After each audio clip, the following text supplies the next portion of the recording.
off and stuff and just eat them because they might have some kind of creature's poop on them. So Owen and I are here harvesting hostas from our front yard garden here. And you want to get the hostas before they unfurl like this. So when the shoots first come up, they look like these nice sort of asparagus type shoots. Yeah, and Owen will tell you how to cut them. You should not. They don't taste very good when they're like opened up. It's true, they're a little tougher when they're opened up.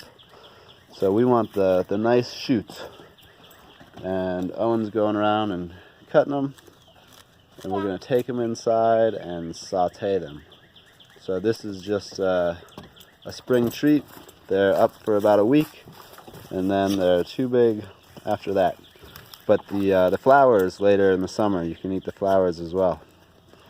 So these are great. We're going to take them inside. We'll saute them up real quick. Hostas, any variety will work. It tastes sort of like asparagus with a little oniony flavor. It's a sort of wild Japanese edible that was brought over here as an ornamental, but still popular in Japan. So check them out. Medium-high heat. Saute them 2 or 3 minutes. Salt and pepper, all that. Here we go with the hostas. Cut them, rinse them. Medium-high heat. Saute 2 or 3 minutes. And throw on some salt and pepper.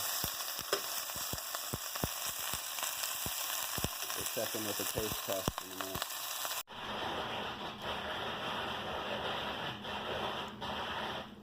What do you think? Less skinny. Huh? Less skinny ones. I don't know. The skinny ones are a little more tender. Why? What do you think? Is it good? Yeah. Yeah?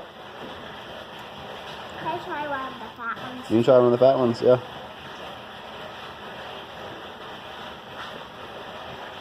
The fat ones are like the best. Oh, right. How would you say it tastes? Good. Tastes good? Yeah. I mean the fat. I've heard people describe it like asparagus. I think it's pretty nice. Yeah, so just don't harvest your whole plant. Take 2 or 3 stems, leave 2 or 3 stems.